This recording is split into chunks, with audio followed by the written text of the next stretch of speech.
We'll be seeing you every Friday here at TFS. That foreign show.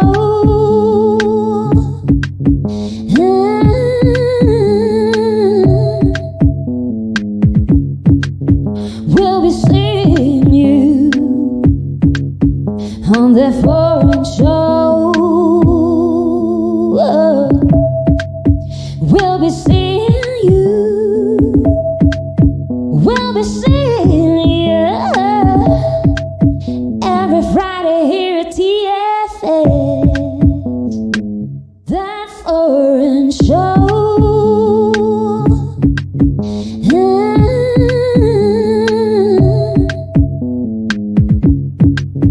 We'll be seeing you on that foreign show. We'll be seeing you. We'll be seeing you. Entrando por tus oídos hasta llegar al centro de tus emociones, ADR Networks está en este momento activando tus sentidos. ADR Networks presenta. This is Celestine Angel. And I'm Isaac Crouch. And this is... Foreign Show! On the foreign show. Yo, people, what's up? Hello, ladies and gentlemen, boys and girls, people all everywhere. Welcome to that foreign show. My name is Isaac Rakesh, and this is that foreign show on ADR Networks, activating your senses. All right, we have a very special show for you guys today. All right, very interesting guest, a good friend, someone that we are excited to talk to. And before we get to that, I'm gonna run and tell you guys something special in our insider segment, right? In the insider segment, basically, I want to tell you guys about a friend, a person that we've met recently, someone who's come into our lives and is a person that we love, and an artist. She is a magician with the hair. All right, she does hair. All right, and her name is Stella. All right. Hair party is her concept, her idea, all right? And the basic idea is, well, she takes in, if you want to do your hair, you go to her and you tell her exactly what you want to do, and she gets it done for you. It's a beautiful thing, all right? Now, on Instagram, if you want to find her, she is Stella Mutrix, all right? And I'm looking at her page right now. And yes, she just did Celestine's hair and looks amazing. Along with this, I'm looking at a whole bunch of clients and different styles that what really grabs me about her stuff is each one of the, if you look at the photos or the stuff that she's done, it's like, it's an art piece, each one. Seriously, it's like very different, you know. Each one looks unique, you know. It's almost like it's catered for the individual person. Yes, beautiful. All right, guys, if you're joining us here today, it's the foreign show. My name is Isaac Rakesh, all right, and I'll be kicking things off by giving you guys some inside information. All right, now inside information today is about Stella Mutrix, right, and her hair party. Hair party is her concept. It's her baby. All right, basically, if you go and do your hair with her, it's gonna be a hair party. All right. Hello, Celestine. So yeah, oh wow, you can really see my hair, but basically she did the color on Wednesday. Yeah, I think Wednesday. Yeah, Wednesday. And it's really nice. Like, I don't think you can see the color. Yeah, but I will put up photos. If you go to my Instagram, you'll see it. And yeah, she is really good. I would say this coloring is perfect. Like, she wanted it absolutely natural, and she definitely did that. It was like it's like completely blended in and all that, and it looks like Connor has sun-kissed hair like mine, and his is like it's like our hair looks like to me similar, and his is natural.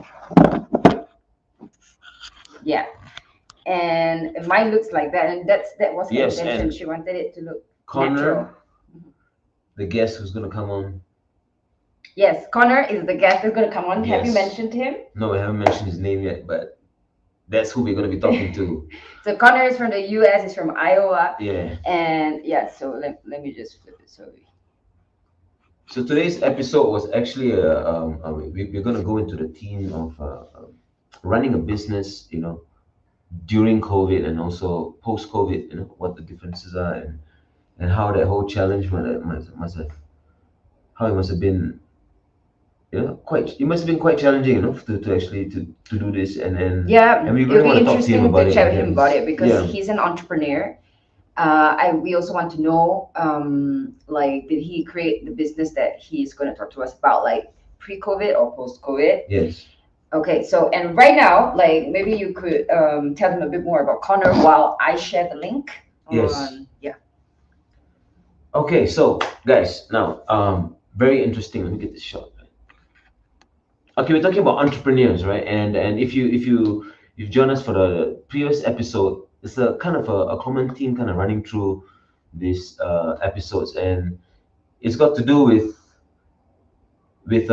running your business, or if you're an artist, running your art business in this new age, and with respect to digital creators, and how these creators sometimes moving around in different countries and stuff, and also being digital nomads.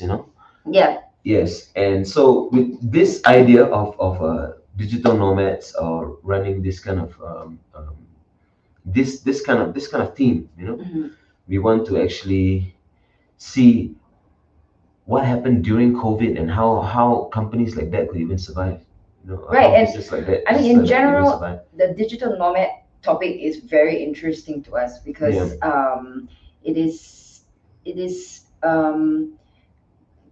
really much very close to our hearts. For like it's a lifestyle that we feel is very progressive, and Mhm. it's like like part of this whole new wave of things, and we also would like to create this for ourselves in our lives. Yes. And we know that there's also controversies about it because of topics like gentrification and all that, and we have our own personal thoughts on it, but like we respect everybody's opinions, and it's good to just bring it up for discussion. And like, yeah, so but basically, in a little bit we will like to chat with Connor about like all things about his business, how he feels about being here in Mexico. Yes. But let's just like sum up the insider segment right now, on Stella's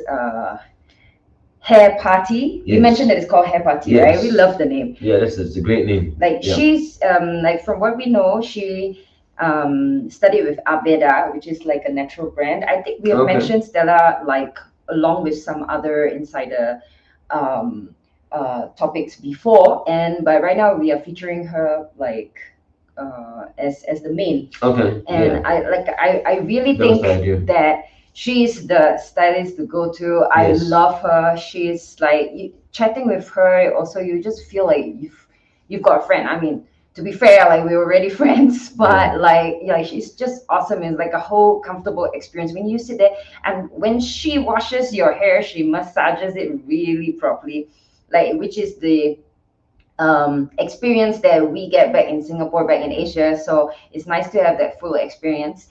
And also, like, she serves you drinks. She really wants you to be comfortable in the chair. And like, that is one. Then the fact that she's so good with her art and that she's creative. So, like, as artists, we look for that. Like, we want beauty, of course. Like, we want people who do a good job, but we also want that it's like creative. She has like an idea always, Yeah. and you feel like that you can do something collaborative about that, the creative aspect of it. And I definitely feel that with her. Like, I mean, honestly, this coloring is just perfect. I like right now with the way it is, it's hard to see, but it's actually a light brown and sun-kissed, which is how she'll call it.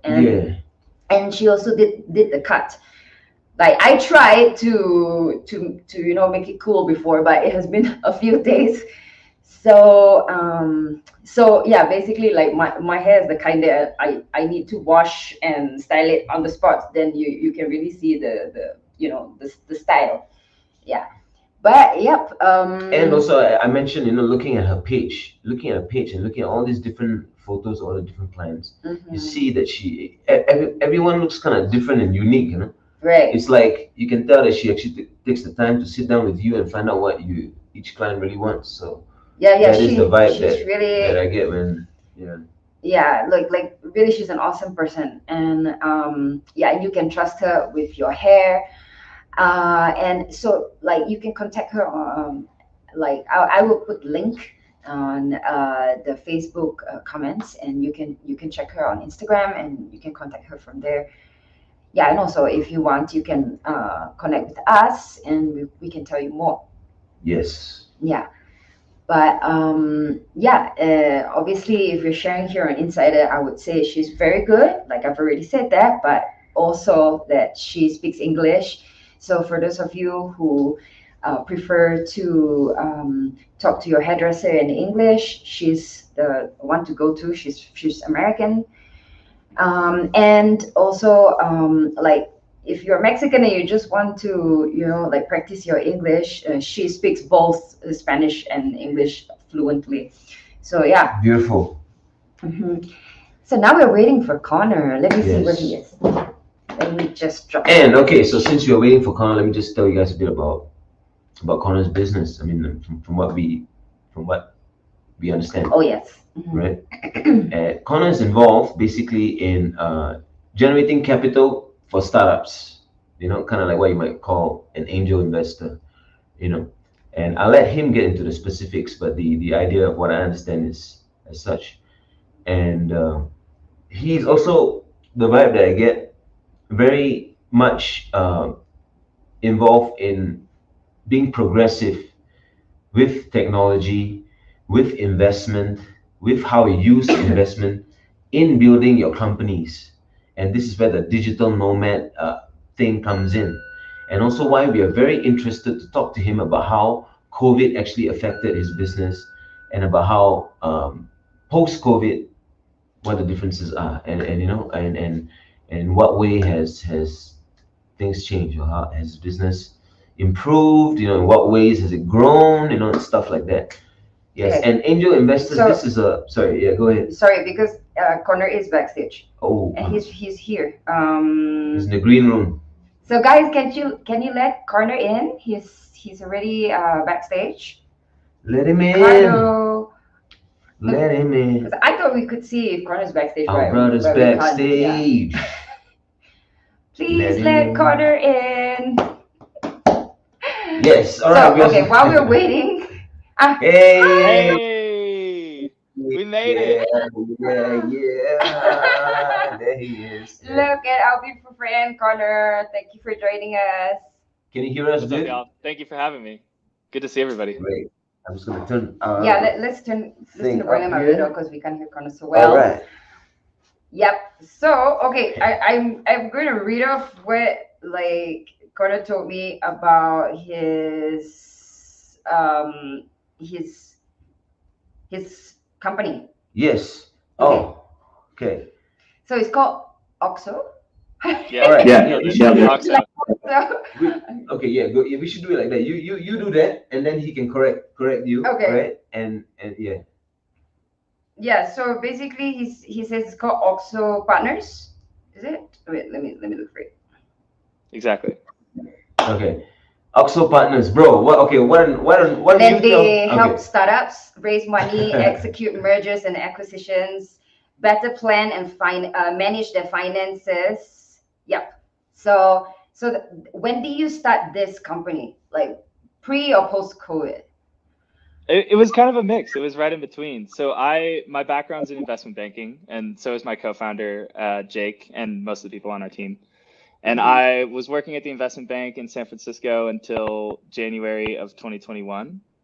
And then, COVID's going on, and I'd been tied up in this house in California for like 8 months, and was like, okay, I'd been thinking about jumping ship, and now's the time. So I started doing some freelance consulting type of stuff, which is, I would say, pretty similar to a lot of the service lines that we offer now. And I was using it to pay for, we were working actually on a software startup to automate financial modeling for investment banks and probably eventually for other companies as well. And through all of it, continued to do the consulting thing, and eventually realized that our skill set was better suited to kind of doubling down on like the finance support and services side. And so we officially rebranded as OXO Partners about 9 months ago, I would say. And Okay. started building up the team from there. Why don't we start from the start? Okay. How did you get involved in this industry of Yeah, I was in college actually in Iowa in the U.S. And there was a program that they had in the business school for investment banking, and I had no idea what that was. But they're like, hey, it'll be cool, it's fun, it's super hard, but you're gonna learn a ton. And so I joined that like pretty blind, to be honest. And I ended up working in they call it leverage finance, but it's like, if you're familiar with private equity, I helped set up really big loans for companies to buy other companies. For a couple of years, and then I started doing some software related mergers and acquisitions stuff in San Francisco, and kind of went from there. Right. Okay, I mean, what I'm particularly interested in is about like when you came here, and then you already set up your business. So the idea was always to do it like remotely, or what was the plan? Yeah, I mean, I think COVID really shifted things in a big way, especially when it comes to like professional services, because most of this stuff is remote at this point, right? Like we still spend, not an insignificant amount of time going on site and visiting with clients and helping them prepare in person, because there's value to being face to face, but most of the services that we offer, jumping on a Zoom call or doing whatever is just as good as well. And it allows you, I think, to kind of like be a lot more efficient with like the way that you're providing those services, when you can just like kind of be locked in one place and helping everybody out. Right. But you living in Mexico, it's like a choice for you, for like, it's not like anything related to the business, right? Yeah, not in any material way. And we're working on like talking to some Mexican companies, but for the most part, all our operations are in the US. For me, Mexico was an opportunity to really work on foreign language, which is something I've wanted to do for a long time, and to explore some creative personal interests of mine. So music, that I've been doing with you guys a little bit, doing more photography stuff, which is a huge passion of mine. And just working on the language and exploring someplace new, kind of getting outside your comfort zone a little bit. Right. That's what is like so interesting about like living a nomadic lifestyle, in a manner of speaking, is that you can explore other things while working, and then have a more holistic lifestyle. Yeah. Connor, I'm going to be honest. It's only after talking to you right now that I'm and you explaining the what you've been through and kind of like with your team and everything. Only now I kind of get an idea, a real sense of actually what the depth of what you do.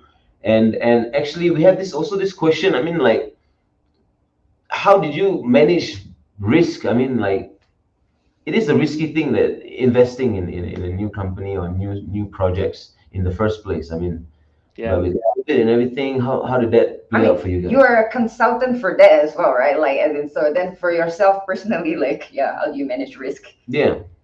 Yeah, for sure. I mean, it's a good question. I think for a lot of people, there's this like, oh, like you took this big risk and you stepped away from your career and gave this thing a shot. I think I was at a point, to be totally honest with you, where I was kind of trying to figure out what to do with myself, and I'd reached this like crossroads where I was like, okay, the Wall Street stuff has been very interesting and fun, and I learned a ton, and I met incredible people, but I don't think that I want to do that forever, and I don't know what I want to do, and so I really just kind of was planning on taking like 6 months to just kind of self-reflect and figure out what direction I wanted to take. And it was through that I sort of fell into the consulting stuff, and started just doing that to kind of like pay for the bills on the side. And then I was like, okay, there's a lot of demand for this, and like I'm really creating a lot of value for the companies that I work with, and I'm like, we could double down and try to grow this thing and do this for more people. And so it kind of came organically just through me taking a step back from my career and saying, okay, how do I want to approach like the next phase of my life? So would you say like because of the pandemic and everything, it actually helped you to, get a better view of what you want to do in life? Absolutely. 100%. Yeah. Mm-hmm. Yeah. Because I think for a lot of us, maybe you guys feel the same, like the pandemic, it forced you to really dig down deep and think about like what you want, because at least for me, I'm pretty social. I like meeting new people. It was really, really hard to sit inside a bedroom in San Francisco for like 9 months. And you really have to like self-reflect, and it's not easy to do. And I think for myself, and I've noticed it in several friends and colleagues of mine, that they then said, okay, I really love what I'm doing, but I'm really interested in also pursuing this other thing. Or I really don't love what I'm doing, and I'm actually going to take this other direction. And I'm not sure that everybody would have kind of all at the same time had that chance to self-reflect without COVID. So in a way, it was a blessing, as tough as it could be. But would you say, like for people who want to run their own business, or who are interested to, in becoming an entrepreneur, like it's a lot more than just running the business, right? I mean, you're leading people. There's psychological things at play, and how you deal with different situations. And I get the sense of you, Connor, being here, exploring, in a sense, your artistic or your other side. Is like, in a way, you're trying to help grow as a person and become better at what you primarily do, right? Wouldn't you say? Yeah.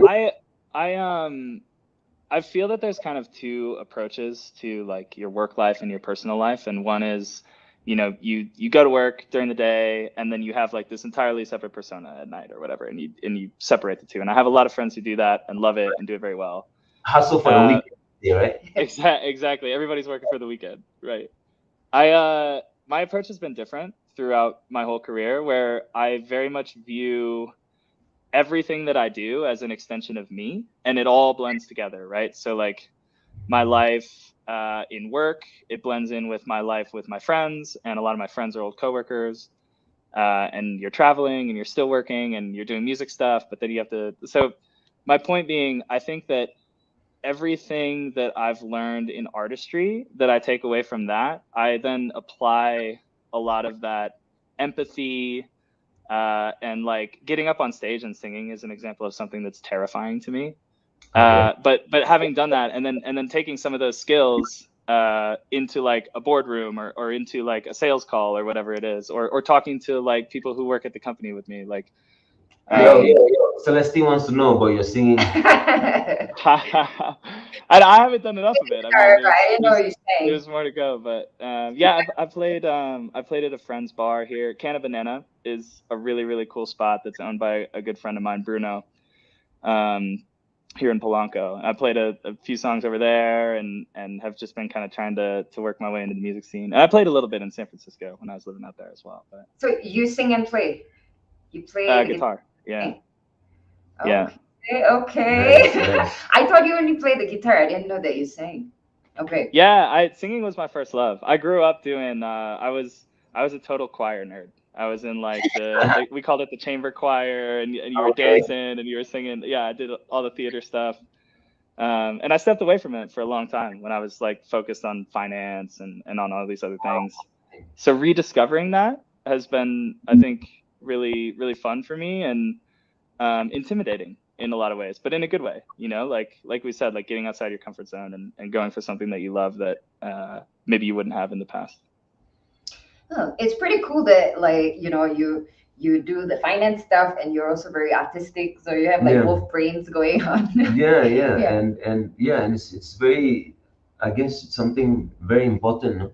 And let me ask you this also, like when you are investing in these companies, or when you are even talking to someone, a potential client or something, you're obviously looking, you're always looking at what interests you, right? Like you just mentioned the projects that you're involved in, you're really involved in, you're not just signing off, or moving money around, or to put it crudely. So how do you choose, or how do you, like, because the scope or the companies that you mentioned, the industries that you mentioned, it's pretty vast, Wide. pretty wide. So how do you navigate that? Yeah, what? I mean, I think I've been very blessed so far in my career to have been able to explore a lot of different industries through having worked in finance. So even when I was at the investment bank, I did stuff with consumer companies and industrial companies and software and semiconductors and all these different places. So you're like, okay, there's a really cool piece of this industry that I want to dive more into and learn about. And having had the opportunity to do that in the company as well has been really cool. A lot of what we have done so far has just been with the network. So I've made, incredible friends in the US, really talented entrepreneurs, and we've worked with a lot of them, and they've introduced us to people, and they're like, hey, I think that you could really help them out, and they'd love working with you. So we've done a bunch of work with cannabis companies, a bunch of software companies. We call it CPG, but basically like branded packaged goods for consumers, companies. Yeah, and it's fun to kind of dip your toe in and learn about all these different industries. And like I said, like really, really talented, incredible entrepreneurs that have taught me quite a lot too, about not only about how to operate in their industry, but a lot of those ideas I take away and I apply them to OXO when we're thinking about our branding, or how we're going to hire people, or how do we want to treat our employees, or all those types of things. Right. I really like your attitude towards the entire thing, because like the feeling I'm getting is that you wanna like contribute back as like in a larger way, and that's why you wanted to open your own business and that kind of thing. Yeah, but I'm like, can we bring it back also to like Mexico? How do you feel over here right now? How long have you been here and all that? Incredible. I feel incredible. I've lived in Mexico for a month and a half. To be totally honest with you, I already feel like the creative side of my personality is being fed in a way that I really hadn't in other places. And I've lived in a lot of places in the US. I most recently in New York, but I lived in San Francisco and Chicago and Colorado, and they're all amazing in their own way. But there's something very special about Mexico City. And I think, I mean, that foreign show, right? It's a perfect example of like, when you are foreign, when you are an expat and you're meeting like all these other people from different places, like you guys get it, right? You know what it's like to move somewhere new and to not know anybody. Yeah, And absolutely. the community and just like the empathy that you had for me, and that so many other people I've met have had for me when I moved down here is incredible. So fast friendships. The city's amazing. It reminds me, like I said, I lived in New York. It reminds me a lot of Brooklyn when I was living there. Like super cool music scene, very like creative, artistic, incredible food. There's so many things going for it. So I have only dipped my toe in, but I'm loving what I'm seeing so far, and I'm super excited for to see where it goes from here. But like besides Mexico, where else like outside of the US have you lived at? Vienna. And when I say that, it was like 6 months when I was in college, like a study abroad thing. But still a significant amount of time. Yeah. Vienna. Nice. Wow. And it's beautiful. Vienna is absolutely gorgeous.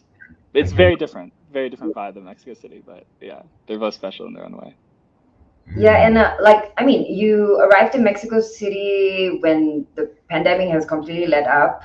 So, but I think even during the quarantine period, Mexico City was still pretty like awesome to live.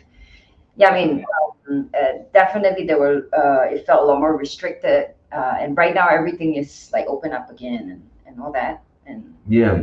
what was it like in the US? Like it was I know people there were like protests about not wearing masks. I know there was a lot of these things going on, The but U.S.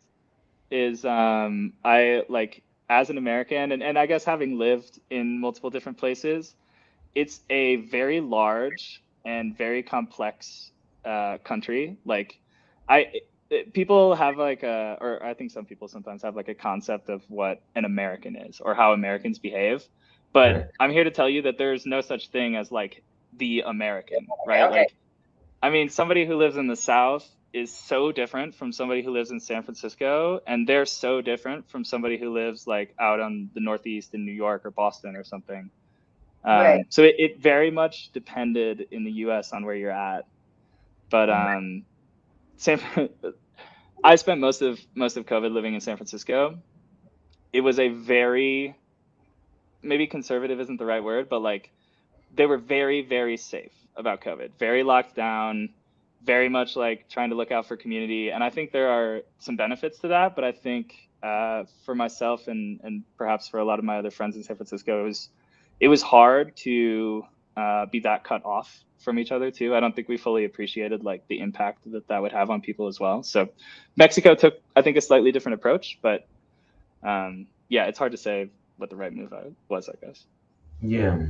So like in Singapore, like when the quarantine was happening, it was like I think they only allowed two people to visit each house at once. Mhm. So like, Okay. was there this kind of rules like in the US, like you were not allowed to visit each other or something like that?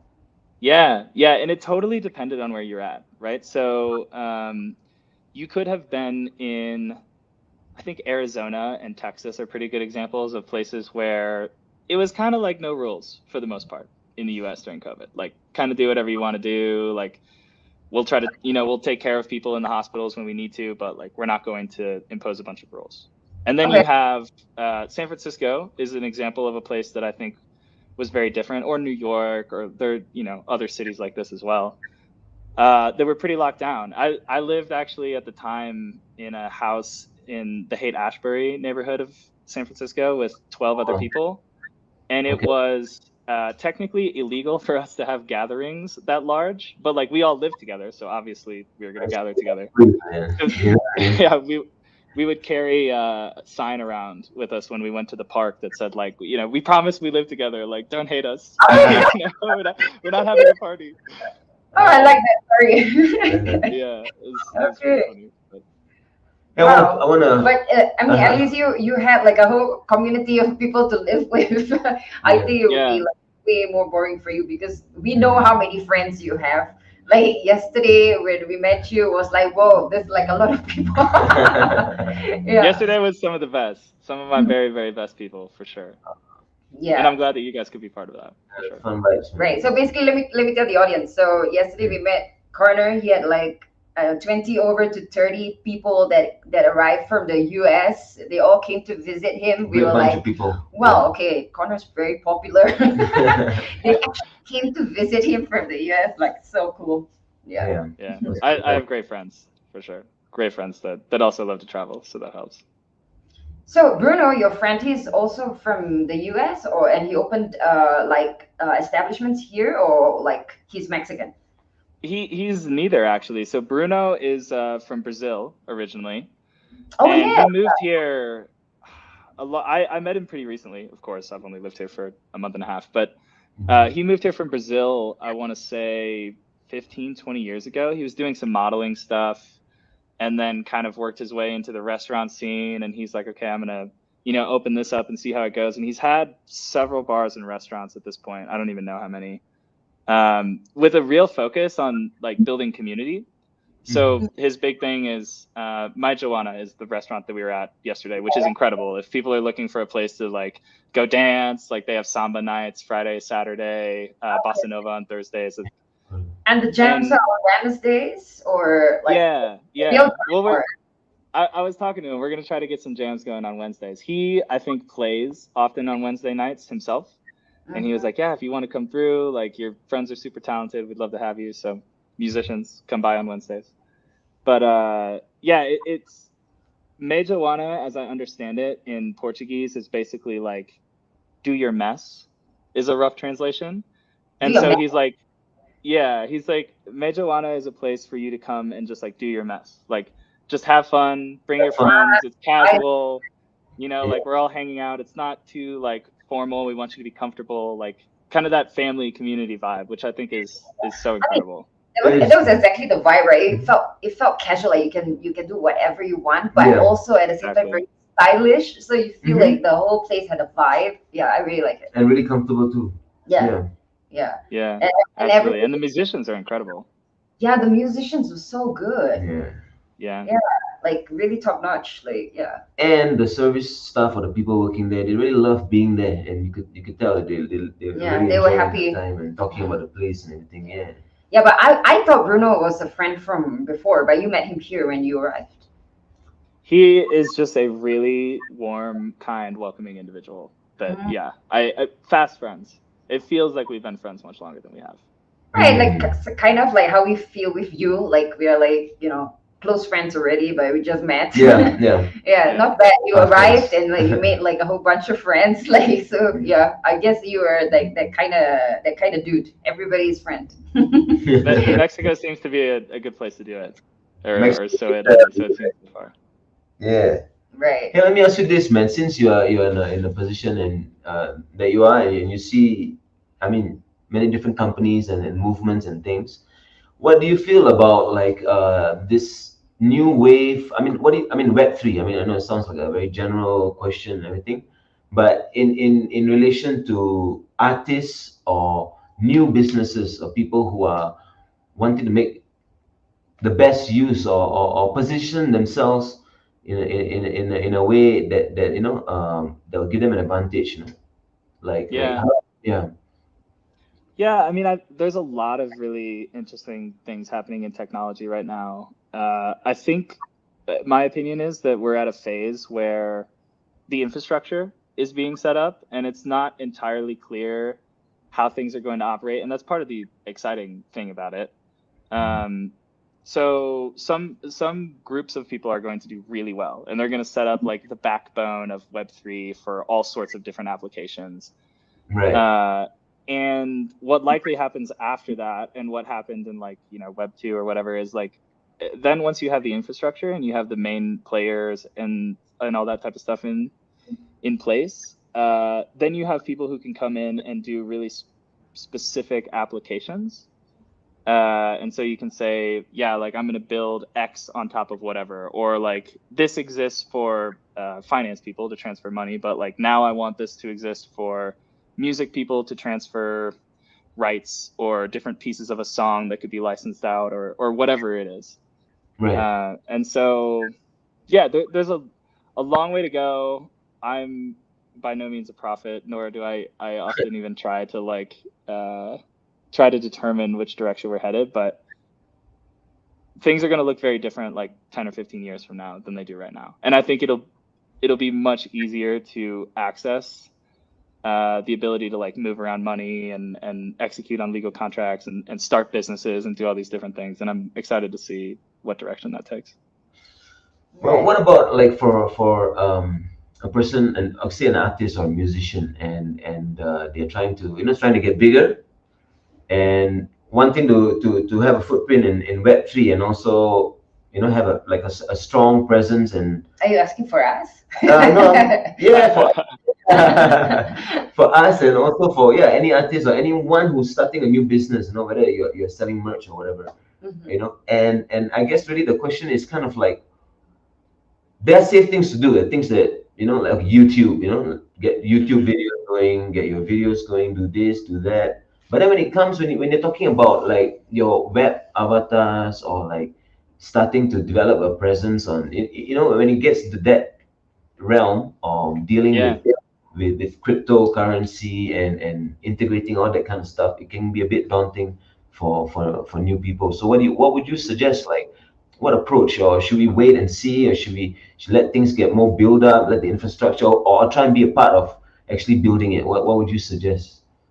Yeah, I mean, there's no harm in testing things out. I think the music industry is in a really incredible place right now where like take a step back like 50, 60, 70 years. And I'm also not an expert in the music industry, but take a step back 50, 60, 70 years. Everything was funneled through the same like production houses or record labels, right? And the radio had so much control over who gets played. And as a result of that, everyone kind of listens to the same thing, right? Because there's only 6 places you can go to listen to music.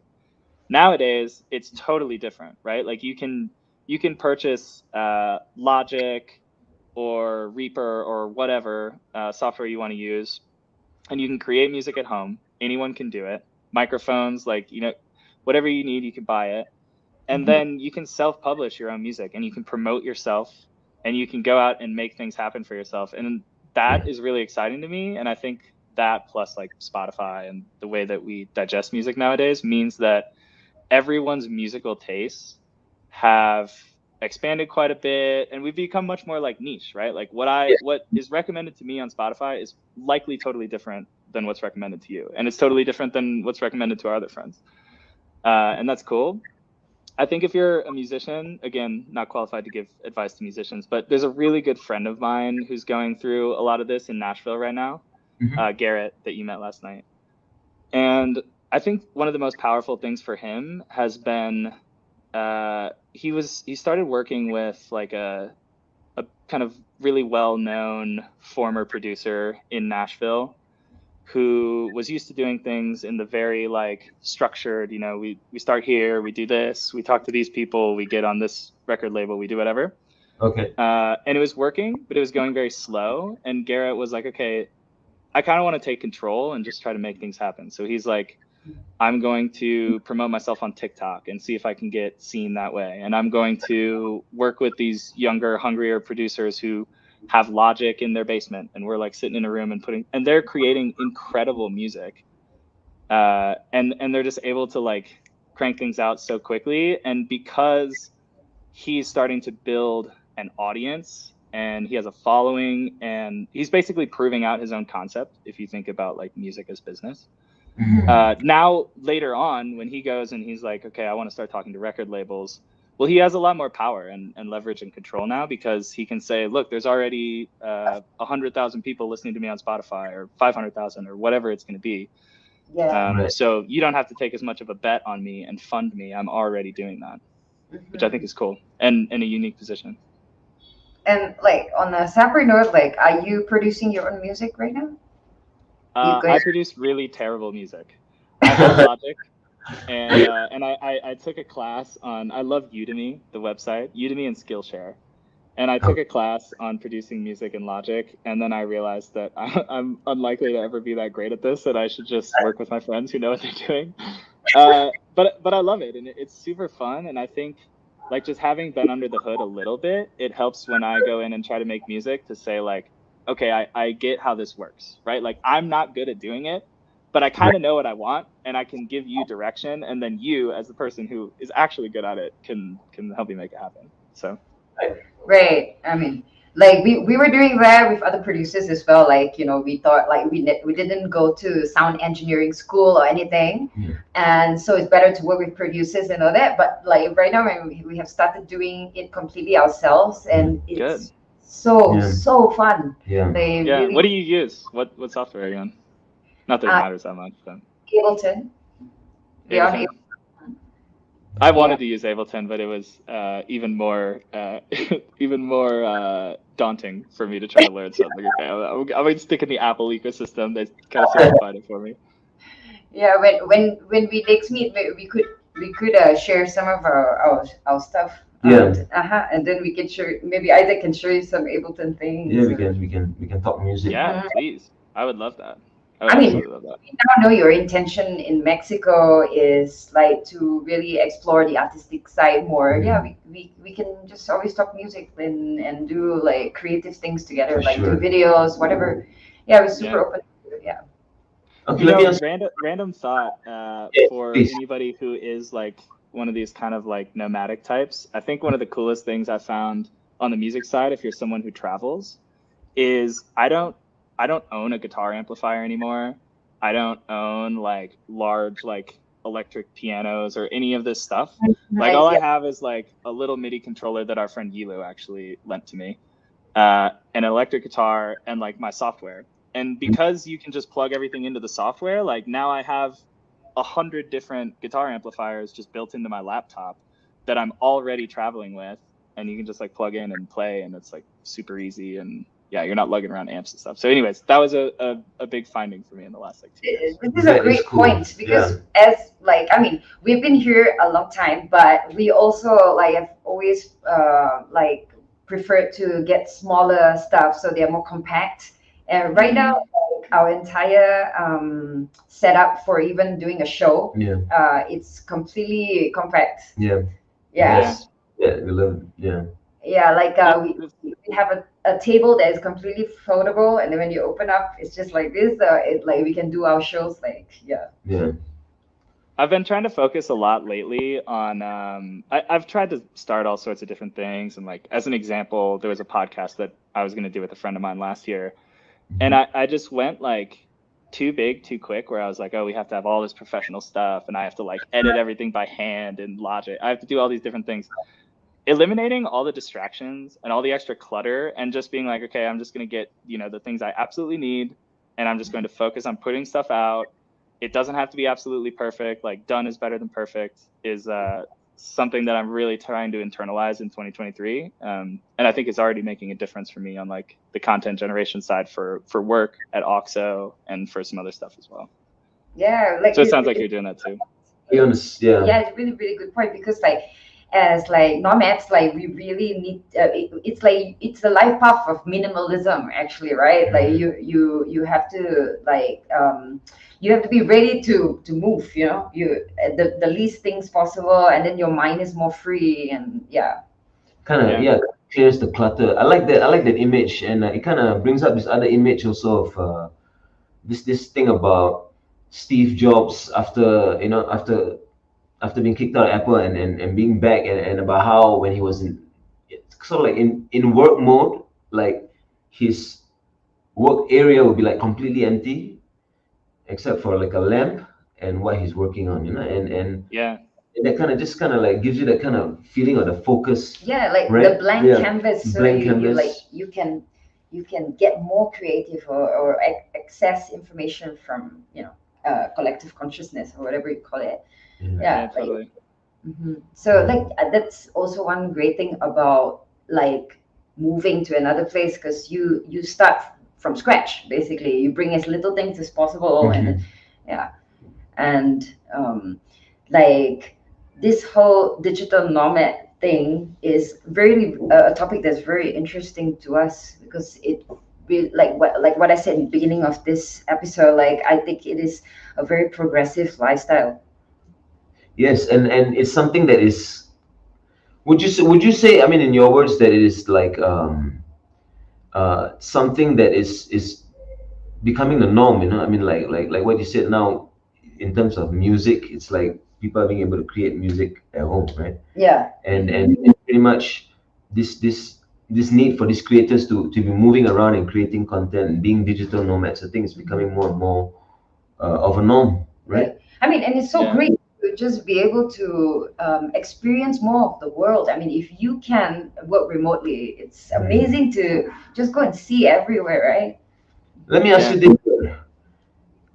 What do you feel, or what are your views on the traditional models or institutions of like wealth and finance? For example, traditional route, very, very generally speaking, like a person who would save up money, buy a piece of property, and then try and own that property, pay off the loan, and then try and, you know, and while that's going on, be investing in shares and then maybe crypto. This whole model, I mean, it's kind of, what are your views on this? Like, are this still this? He's a finance guy, I'm sure. Okay, let's see what he says.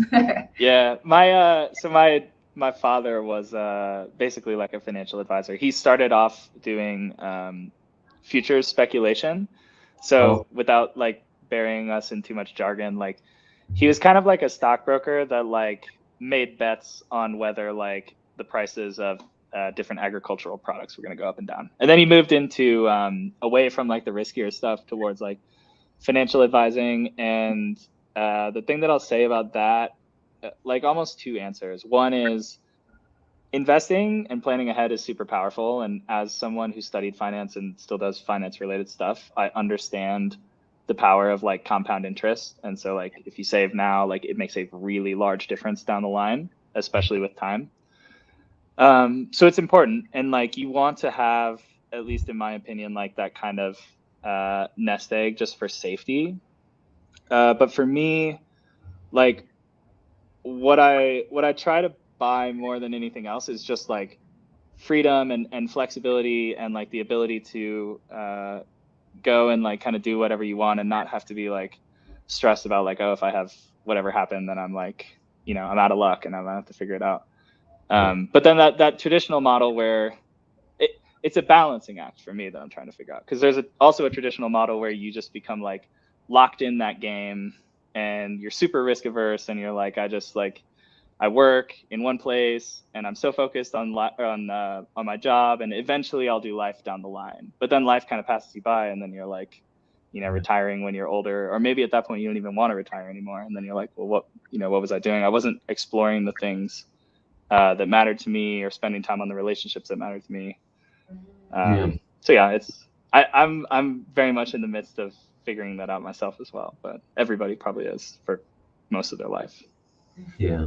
So when you help the companies that like are asking for your consultation, you are also helping them to look for it, like these startups, you're helping them to look for investors also, or is just like giving them advice generally? Yeah, I think of our business in two pillars. So like and remember our backgrounds are like in investment banking. So one pillar is like capital raising and mergers and acquisitions and all those investment banking-esque stuff. So like you're a startup, you need to go raise money from people. Maybe you're going to get it in equity. Maybe you're going to get a big loan for it, whatever it is. Like we'll help you figure out how to do that. And there's, you know, a process to do it, and there's people you need to talk to, and there's a way to tell your story to make it compelling and make people want to invest in your company. And that's one of the things we do. And that's also true of like selling your company or acquiring another one. And then there's a whole separate side of our business, which is like fractional CFO would be like a word for it, or like finance support, which is you're a startup and you're really good at building products or selling to customers or doing whatever, but you're not very good at like planning your finances, in the sense of like making sure that like you have enough cash to cover all your expenses, or we think we're going to grow this much. When do we need to hire other people, and what are they going to cost? And then what, you know, how much money are we going to make down the line? And all of that stuff is super important because it helps inform how you should operate your company, and how fast you want to grow, and what product lines do you want to expand into, and who should you hire now and who should you hire later, and all these questions.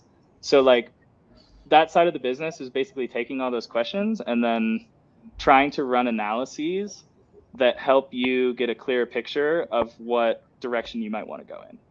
And that's like kind of the two different sides.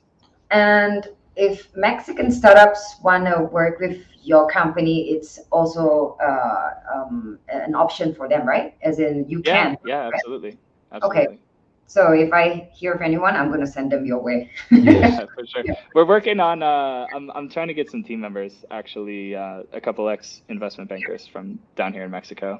So right now, all of our team is in the US, but, you know, trying to expand out a little bit as well. Yeah, I mean, you're here.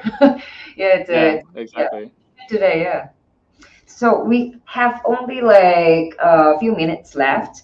Let's see what else. Let me just shoot a quick question. Another question. So, I mean, in your experience, obviously you've worked with and seen a lot of brands, right? Like, you know, come and go. Some have been successful, and others, I'm assuming, not as successful. What advice would you give someone who is wanting to grow their brand? You know, I mean, more than just being consistent. Like what? Yes, like okay. What advice would you give someone who wants to make be a part of a successful brand or team? I mean, like along the lines that Yeah, I mean, it's such a complex question, and a lot of it I think comes from just like exploration of your customer base, right? Like, who do you want to market to? What do they care about? How do they see themselves? Like, not even who are they, but like, how do they see themselves? And what do they value? And who do they want to be? And then finding things that align with that, and then just treating them really, really well, right? I mean, I think a really important concept for startups often is to focus on, to have like one group of people in mind that you really understand, that you really care about, that you're really focused on making them happy. And then doing that, and then eventually, you expand into other places. But sometimes there can be a tendency to want to go too big too quickly. And then it's like you're trying to please everybody. And as we all know in like our personal lives, like you can't please everybody. And that's true in business too. So, finding who they are, figuring out what they care about, and then making sure that you treat them very well. And, your brand is a natural extension of that. Right. Very good points, Connor. Thank you so much for coming on our show. We have to end right now, but we really enjoyed having you. Thank you. This was a blast. Yeah. Thank you so much. Like we'll find another opportunity where we can invite you on again. Yes. Maybe like on a specific topic where we invite also like either musician related one or like finance related one or something. We would do something else. We're gonna pick your brain some more, bro. I would love that, man. On the show and off the show, anywhere. Yes. Okay, so thank you everyone for coming here on That Foreign Show. I'm Celestine Angel. I'm Isaac Rakesh. And we have Connor. Oh, we don't know how to pronounce your family name. Please help us. Frischmeyer. It's Frischmeyer. Kind of wild. Yeah. And we are signing out, activating your senses. Peace. Thanks, everyone. See ya. Bye. Thank you to all who joined us here on That Foreign Show. It's been awesome. I'm Celestine Angel. And I'm Isaac Crouch, and we'll see you next Friday. Have a great weekend, y'all. Entrando por tus oídos hasta llegar al centro de tus emociones, ADR Networks está en este momento activando tus sentidos. That Foreign Show.